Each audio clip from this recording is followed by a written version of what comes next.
Hello, good morning, and welcome back to the Business Maths video lecture. So today we are going to discuss about matrices. Matrices is nothing but again one of the maths topic, and the lecture will go like this: definition of matrices, notation of matrices, orders of matrices, types, trace of matrix, equality of two matrices, some multiple choice question for exercise, and their answer keys. So a matrix is a rectangular array of numbers. In other words, a set of m, n numbers arranged in the form of a rectangular array of m rows and n columns is called m into n matrix, read as m by n matrices. So basically ये rectangular array है numbers का, और दूसरे words में कहा जाए तो ये एक सेट ऑफ m है और n है. ठीक है, अब ये m नंबर्स है और n नंबर्स है जो अरेंज किया जाता है एक रेक्टेंगुलर फॉर्म में. ठीक है, और ये रोज एंड कॉलम्स में डिवाइड किया गया है. ठीक है, और जब हम इन मैट्रिक्सेस को देखेंगे तो उसको m इंटू n हम कहेंगे. जैसे हमने परम्यूटेशंस के लिए देखे थे वैसे ही कुछ सिनेरियो है यहाँ पे, लेकिन इनका जो प्रेजेंटेशन है वो बहुत ही अलग है as compared to our permutation and combinations. So जब भी आप इन मैट्रिक्सेस को रीड करेंगे तो आप उनको ऐसे रीड करोगे कि m बाय n मैट्रिक्स. अगर A11 है तो A11 bye A12 matrixes, A11 bye A22 matrixes. ठीक है, अब देखिए मैट्रिक्स जो है वो आपके सामने इस तरीके से दो तरीके से प्रेजेंट किया है. एक तो है A is equal to A11, A12, A13 and goes on, and then A21, A22, A23 and goes on, A31, A32, A33 and goes on. और इसका ओवरऑल जो कैलकुलेशन है वो होता है m इंटू n, मतलब A इंटू नंबर और particular row number into column number. अब ये हॉरिजॉन्टल लाइंस और वर्टिकल लाइंस में प्रेजेंट किया जाता है. ठीक है, तो A11, 12, 13 is our horizontal line. A11, A21, A31 is our vertical lines. Now we can understand matrix by the figure shown above, which shows a mass of vertical and horizontal lines. The crossing point of verticals and horizontal lines are the position of matrices. तो ये जो भी intersection point है या फिर crossing point है वो है हमारे elements of matrices. So in above figure there are 9 crossing points which can be find out by multiplying number of horizontal and vertical lines. तो ये 9 क्रॉसिंग पॉइंट्स है वो कैसे पता चलेगा? मल्टीप्लाई करेंगे हम 3 horizontal lines into 3 vertical lines. तो 3 इंटू 3, 3 3 9. ऐसे हमें टोटल जो है जो इंटरसेक्टिंग पॉइंट है या फिर क्रॉसिंग पॉइंट्स है वो हमें पता चलते हैं. So the numbers A11, A12, etc. are called elements of matrix A. M is the number of rows and N is the number of columns. ये जो भी नंबर्स हमें दिए गए थे A11, A12, उनको हम एलिमेंट्स ऑफ मैट्रिक्स A देंगे क्योंकि वहां पे ऑलरेडी हमने A डिनोट किया था, और M जो है वो नंबर ऑफ रोज है और N जो है वो नंबर ऑफ कॉलम्स है. अब मैट्रिक्स का नोटेशन क्या है? Matrices are denoted by capital letters A, B, C और X, Y, Z एक्सेट्रा. ठीक है, इनको हम कैपिटल लेटर से डिनोट करते हैं कोई भी मैट्रिक्स हो, और उनके जो एलिमेंट्स हैं वो डिनोट होते हैं उनके स्मॉल नंबर से, जैसे A, B, C. ठीक है, तो स्मॉल लेटर्स जो है उनसे हम इनके एलिमेंट्स को डिनोट करते हैं. अब एलिमेंट्स में कुछ एनक्लोजर रहते हैं. So the elements of the matrix are enclosed by any of the brackets, that is तीनों ब्रैकेट में से कोई भी तरीके का ब्रैकेट हम लोग इस्तेमाल कर सकते हैं. लेकिन एग्जाम में अगर कोई इस्तेमाल कर रहे हो इनमें से कुछ एक, तो पर्टिकुलरली वही थ्रू आउट द एग्जाम इस्तेमाल करने का कोशिश कीजिए, क्योंकि एग्जामिनर को अगर सिमिलर क्वेश्चंस है तो similar answers and similar notations हमें देना बहुत जरूरी है. फॉर एग्जाम्पल अगर आपने डेफिनेशन दिया और आपको शॉर्ट नोट पूछा है डिफाइन मैन, तो आपने एक जगह में एक डेफिनेशन दिया है, दूसरी जगह में दूसरा डेफिनेशन दिया है और दोनों का कोई तालमेल नहीं है। जब दोनों का कोई तालमेल नहीं होता तब एग्जामिनर जो है आपको मार्क्स देने में कंफ्यूज हो जाता है, बिकॉज़ सेम चीज़ है, सेम क्वेश्चन है, बट एक शॉर्ट नोट में पूछा है और एक आंसर इन वन सेंटेंस में पूछा है। तो दोनों में एक्सट्रीम डिफरेंस नहीं आना चाहिए, ठीक है? तो इस तरीके से हम लोग को ध्यान देना है, जो भी ब्रैकेट आप इस्तेमाल कर रहे हो और उसका सिमिलैरिटीज़ आपको थ्रू आउट द एग्ज़ाम याद रखना है और सेम रखना है। अब कुछ नोटेशंस हैं एलिमेंट्स में। तो ए जब हम देखते हैं,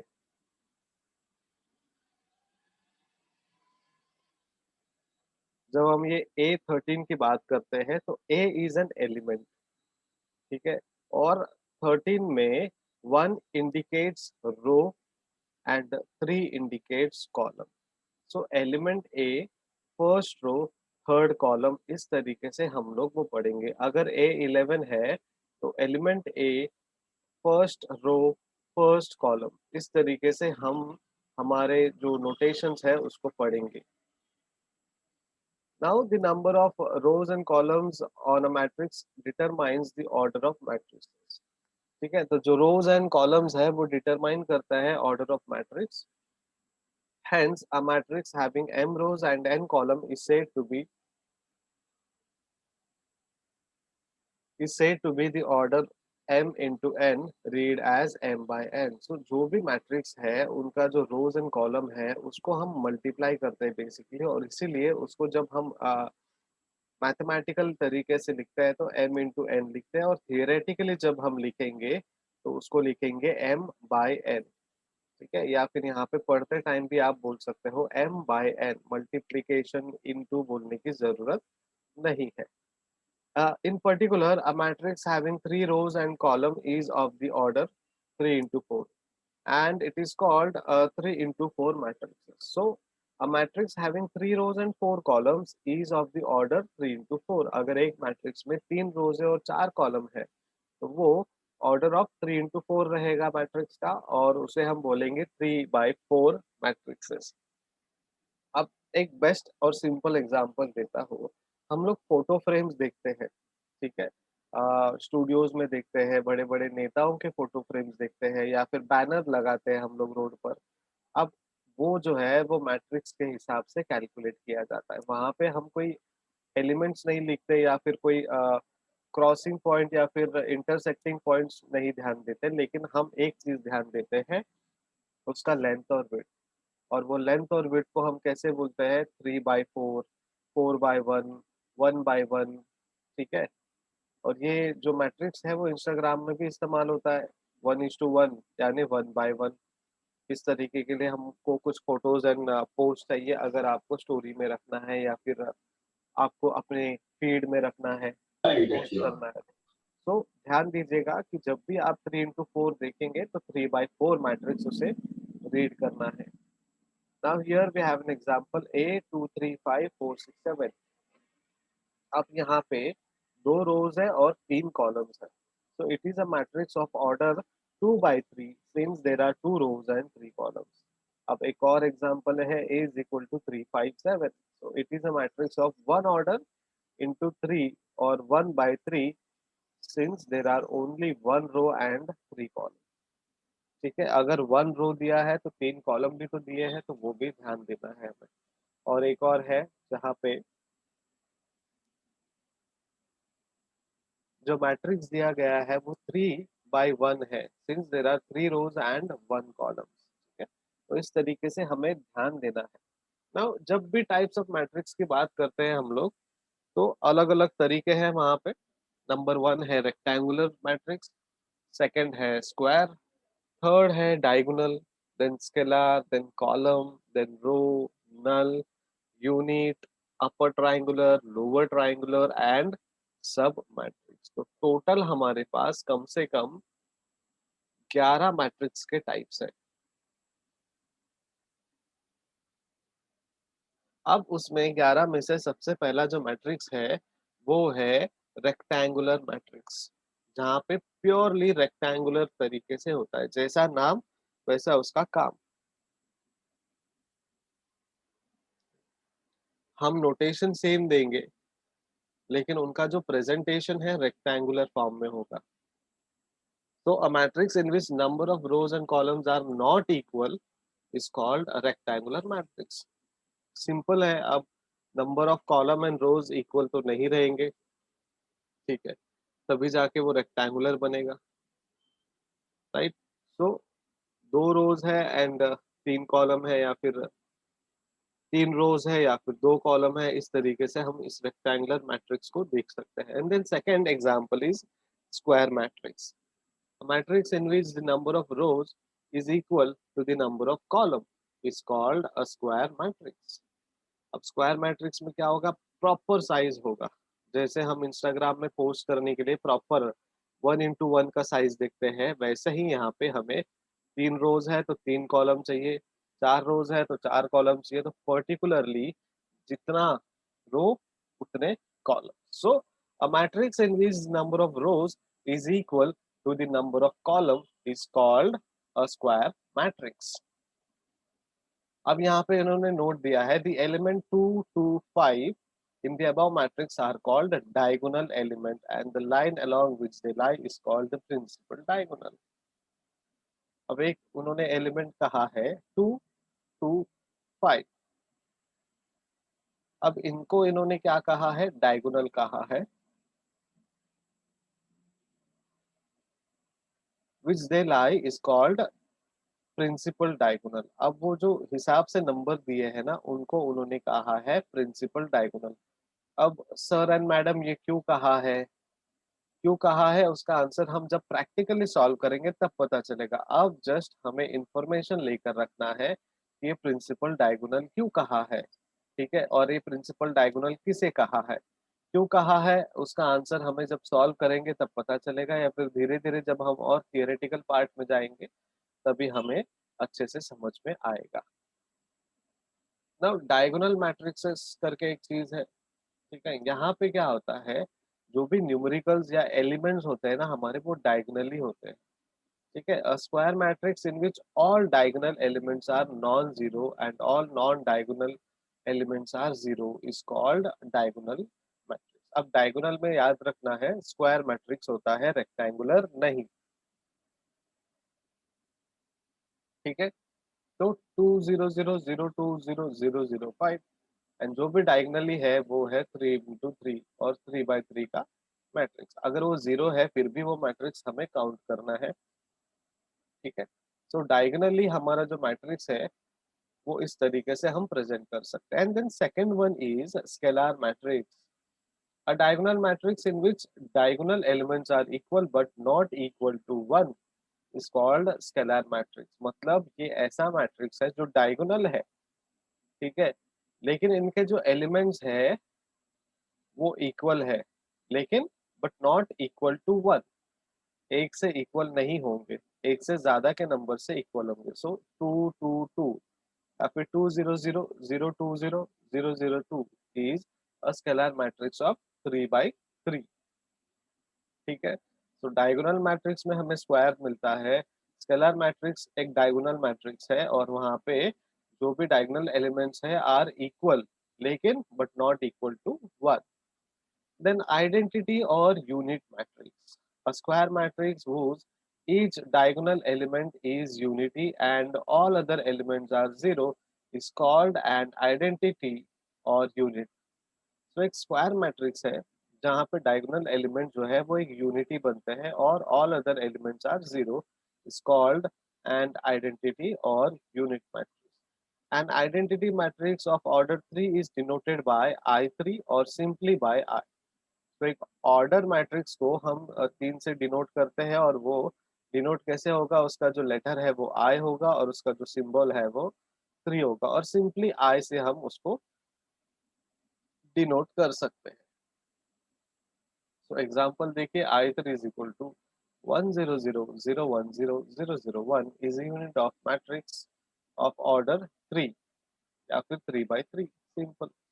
now next matrix is null और zero matrix, matrix of any order rectangular or square whose each of its element is zero is called a null matrix or a zero matrix and is denoted by O. तो जब नल और zero matrix हमारे पास आता है, चाहे वो rectangular form में हो या फिर स्क्वायर के फॉर्म में हो, उन्हें हम नल मैट्रिक्स कहते हैं या फिर जीरो मैट्रिक्स कहते हैं, क्योंकि उनके जो एलिमेंट्स है उनमें कोई भी नंबर नहीं रहता जीरो के अलावा. So it can be a 2 by 2 element or 2 by 3 element or 2 by 2 matrices or 2 by 3 matrix respectively. And then next is a row matrix. A matrix having only one row and any number of column is called a row matrix. रो होंगे और एक ही रो होगा और कितने भी number of columns उनके साथ होंगे. देन कॉलम मैट्रिक्स में एक कॉलम होगा और कितने भी रोज होंगे. ठीक है. So matrix having one column and any number of row is called a column matrix or a column vector. Then next is upper triangular and lower triangular matrix. यहाँ पे सिंपली देखिए, ट्राइंगल बनता है लेकिन ट्राइंगल भी अलग अलग है. दो ट्राइंगल यहाँ पे बनते हैं.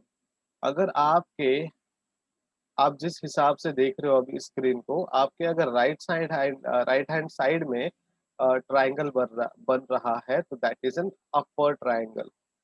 अगर आपके लेफ्ट हैंड साइड में ट्राइंगल बन रहा है that is an lower triangle. ठीक है. सैंडविच जैसे हम बनाते हैं ना, सैंडविच को अगर आप बीच में से काटते हो तो दो ट्राइंगुलर बनते हैं. So one on your right hand side is an upper triangular and the other on your lower or left hand side is lower triangular. Then next one is sub matrix. A matrix obtained by deleting some rows or column or both of a given matrix is called its sub matrix. ठीक है. एक matrix है जहां पे delete करते हैं हम कुछ रोज एंड कॉलम्स को और दोनों को of a given matrix is called its सब मैट्रिक्स. So now 2 3 4 5 1 5 3 9 7. नाउ अब हमने कैंसिल किया है उनको. 2 3 and 3 9 बचा है. Now it is a submatrix of a given matrix A. The submatrix obtained by deleting second rows and third column of matrix.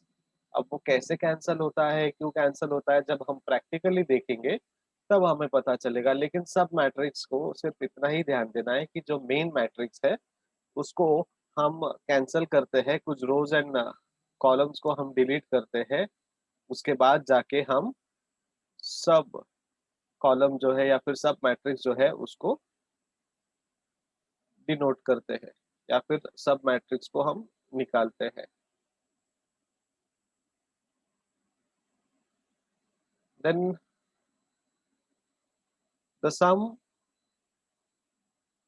of all the elements on the principal diagonal of square matrix is called the trace of the matrix. Is it is denoted by triangle A. ठीक है. अब ये जो trace of matrix है, ठीक है, अब ये देखना है हम लोग को कि मैट्रिक्स को कैसे ट्रेस किया जाता है. तो sum of all the elements, sum मतलब total, on the principal diagonal. हमने देखा था एक चीज, principal diagonal.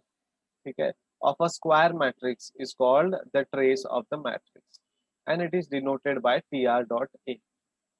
So a11 a22 a33 इनका जो सम है, इनका जो टोटल है एलिमेंट का, उनको हम कहेंगे प्रिंसिपल डायगोनल और उनको डिनोट करेंगे tr a. So tr a और trace of a is equal to a11 plus a22 plus a33. Again example है, अगर वहां पे कोई नंबर्स आते हैं तो 217 है यहाँ पे principal diagonal. So trace of A is equal to 2 plus 1 plus 7 is equal to 10. So principal diagonal का जो वैल्यू है वो 10 आएगा. वो 2 plus 1 plus 7 नहीं, वो टोटली 10 आएगा. Now two matrices A by B or A and B are said to be equal if only if they are of the same order and each element of A is equal to the corresponding element of B given. अब वो बोल रहे हैं दो matrix है जी, ए and B, और उनको कहा गया है कि दोनों इक्वल है, लेकिन if they are of the same order and each element of A is equal to the corresponding element of. ठीक है. अब ए मैट्रिक्स है और बी मैट्रिक्स है, दोनों जो है इक्वल होंगे कभी, जब उनके जो एलिमेंट्स के वैल्यूज है ना वो सेम होंगे। अब देखिए ए वाला मैट्रिक्स है हमारे स्क्रीन में और बी वाले मैट्रिक्स है हमारे स्क्रीन में। ए में A11 है, बी में B11 है, ए में A12 है, बी में B12 है, A13 B13, A21 B21, A22 B22, A23 B22। अब ये क्या है? ये है हमारा इक्वल या टू मैट्रिसेस जो है वो इक्वल है, एक दूसरे के एलिमेंट्स को करस्पॉन्ड करते हैं। सो तो about two matrix will be equal if and only if. ठीक है, अबाउट जो मैट्रिक्स दिया है वो इक्वल होंगे ओ इफ एंड ओनली इफ। इतना स्ट्रेंथ क्यों दिया है? क्योंकि ये रूल्स अगर फॉलो नहीं होंगे तो सर मैडम इनको हम इक्वल मैट्रिक्स नहीं कहेंगे या फिर टू मैट्रिसेस इक्वल नहीं कहेंगे। तो सबसे पहला रूल है number of rows and columns of A and B are equal. तो जो भी number of rows and columns है वो हमें क्या चाहिए? इक्वल चाहिए। अब रोज एंड कॉलम इक्वल मतलब क्या? उनका जो इंटरसेक्शन पॉइंट है वो। ठीक है, अब रोज एंड कॉलम्स इक्वल चाहिए मतलब ये स्क्वायर वाला मैट्रिक्स हो गया। तीन कॉलम है तो तीन रोज भी चाहिए हमें, है ना? रेक्टेंगुलर भी हो सकता है सर, क्योंकि ये नहीं कहा है कि मैट्रिक्स इक्वल होना चाहिए, ये कह रहे हैं कि दोनों का जो मैट्रिक्स है वो इक्वल होना चाहिए। तो यहाँ पे रेक्टेंगुलर है ए में तो बी वाला मैट्रिक्स भी रेक्टेंगुलर होगा। ए वाला मैट्रिक्स अगर स्क्वायर है तो बी वाला भी स्क्वायर होना चाहिए। So ultimately m is equal to X and n is equal to Y, because m into N and x into Y, ये हमारा कैलकुलेशन है। तो m का value should be equals to x का वैल्यू एंड n का value should be equals to y का value. Should be से ज्यादा मस्ट बी इक्वल्स टू। ठीक है, मस्ट मतलब जरूरी है, उसमें कोई ऑप्शन नहीं है। एंड देन सेकंड प्रिंसिपल या फिर रूल है each element of A is equal to the corresponding element of B. ठीक है, जो भी ए के एलिमेंट्स होंगे उनके जो करस्पॉन्डिंग एलिमेंट है बी के वो भी सेम होने चाहिए। जैसे A11 is equal to B11। अब A11 के जगह में 1 होगा और B11 के जगह में 1 होगा, तो वो करस्पॉन्डिंग है ईच अदर। ठीक है, so let A, B, C, D and B 3, 4, 5, 6 according to the condition of equality of matrix. Both matrix have same order, that is 2 by 2, but the second necessary condition is A is equal to 3, B is equal to 4, C is equal to 5 and D is equal to 6। अब यहाँ पे उन्होंने हमें बताया है कि आपका जो मैट्रिक्स है वो इक्वल ऑफ टू मैट्रिक्स होगा तो उसके क्या रूल है, और नहीं होगा तो क्या है। तो सेकंड में उन्होंने जब लेट ए बोला है तो वहां पे देखिए एक में लेटर्स है और दूसरे में नंबर्स है, तो क्या करस्पॉन्डिंग मैट्रिक्स होगा या फिर इक्वालिटी ऑफ टू मैट्रिक्स है? यहाँ पे नहीं है, एक में लेटर्स है दूसरे में नंबर्स है। लेकिन कंडीशन है ए का वैल्यू 3 होना चाहिए, बी का वैल्यू 4 होना चाहिए, सी का वैल्यू 5 और डी का वैल्यू 6, किसमें? ए के मैट्रिक्स में। सो एमसीक्यूज की तरफ बढ़ते हैं। If a given matrix the rows are 2 and the columns are 3, then the maximum number of element in these matrices are। अब अगर आपको समझ में आया है तो आप इसका आंसर सॉल्व कर पाओगे। ठीक है, अगर नहीं आया है तो आप और थोड़े से डाउटफुल रहोगे कि सर आप क्या पूछ रहे हो। सो एक गिवन मैट्रिक्स है जिसमें रोज जो है 2 है और कॉलम जो है 3 है, तो मैक्सिमम नंबर ऑफ एलिमेंट कितने आएंगे? तो सिंपल है जी, 2 into 3 कर लीजिए। ठीक है, सो 2 into 3 और 2 by 3 दैट इज 6। तो हमारा जो मैक्सिमम मैट्रिक्स या एलिमेंट्स आएंगे इस मैट्रिक्स में वो होंगे। सेकंड क्वेश्चन है element A32 is belong to which row and column? Very good Prem Kumar ji, thank you so much. Kaveri ji, thank you so much for your quick answer. चलिए, so element A32 is belongs to which rows and column in a given matrix? A32 जो है वो कौन से matrix में रोज में belong करता है इन अ गिवन मैट्रिक्स? अब हमारे पास जो है मैट्रिक्स दिए नहीं है। ठीक है, तो हम एज्यूम करेंगे जो हमारे पास पहले के एग्जांपल्स पे मैट्रिक्स दिए थे वो। तो third row and first column होगा, क्योंकि A11 है, A22 है और A sorry A11, A21 and A31, so third row and second column होगा। Third row second column. हम शुरुआत करते हैं ए मैट्रिक्स की।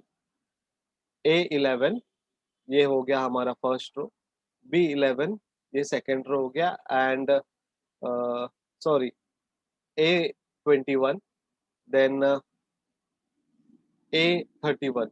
So A11 is first row, A21 is our second row, A31 is our third row. And कौन से column में 32 आता है? सेकंड कॉलम में। So third row and second column. ठीक है, इसके बाद आंसर्स भी है हमारे स्क्रीन में, वो भी चेक करेंगे हम लोग।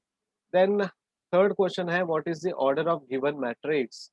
अब ये जो गिवन मैट्रिक्स है उसका ऑर्डर क्या है, तो हमें काउंट करना है कितने रोज है और कितने कॉलम्स है। तो 2 4 5 5 7, तो 1 2 3 4 5। तो हमारे पास दो ऑप्शन है, बी और डी, एक रो के हिसाब से। जब हम कॉलम्स देखेंगे तो हमारे पास तीन ही कॉलम है। ठीक है, सो 5 into 3 कितने रोज है? 3 into 5, actually 3 into 5। Yes Kaveri ji, तीन रोज है और 5 कॉलम है ji. Very good. Then next question is a matrix which do not have equal number of rows and column called। ऐसा कोई मैट्रिक्स जो इक्वल नंबर ऑफ रोज और कॉलम नहीं है, उनको हम क्या कहेंगे? Square matrix, triangular matrix, scalar and rectangular. Very good Prem Kumar ji, good Kaveri ji. So, कहीं ना कहीं grasping power is good with you guys. Next question की तरफ बढ़ते हैं। Matrix in which the rows and columns are equal in number is called. Matrix जो equal है rows and columns के, उसको क्या कहेंगे? Square, triangular, scalar, rectangular.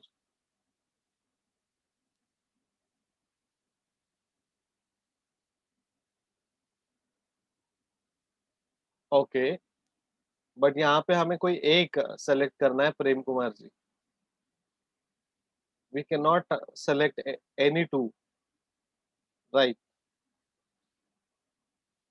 Very good. Next question is, in a diagonal matrix all the elements on the principal diagonal can't be equal to. So एक diagonal matrix है जहाँ पे सारे एलिमेंट जो है on the principal diagonal can not be equal to. Very good, good try Mahima ji, right answer. Prem Kumar ji का भी right answer, it can not be equals to one, it has to be more than one. The next question is, in a scalar matrix, all the diagonal elements are equals to 1, equals but greater than 1, not equals to 1, none of the above। एक scalar matrix है जिनका जो diagonal elements है वो कैसे होना चाहिए? Once again, good one, Prem Kumar ji. Next question is, in a unit matrix, all elements are 0, all elements are 1, diagonal elements are 0, rest are 1, and diagonal elements are 1, rest are 0।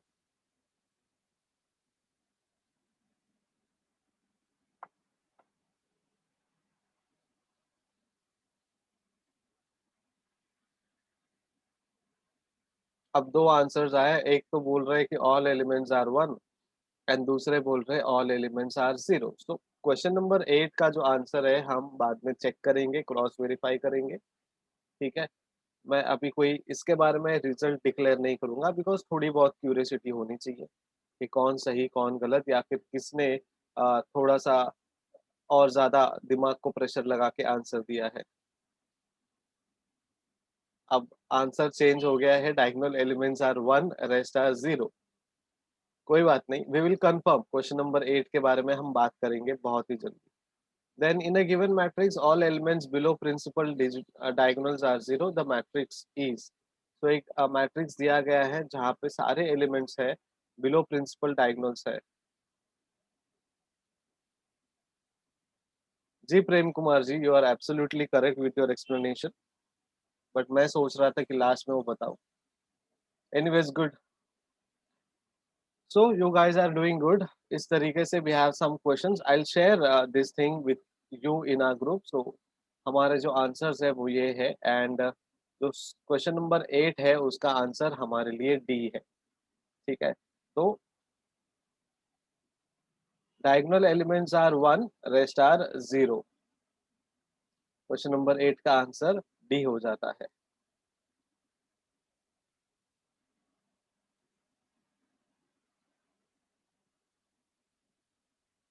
So in this way, we have completed the introduction of your matrices, और इनके कुछ MCQs भी हमने देखे। हमने theoretical part बहुत ज़्यादा cover किया, और टाइप्स ऑफ मैट्रिसेस जो है वो भी हमने कवर किया।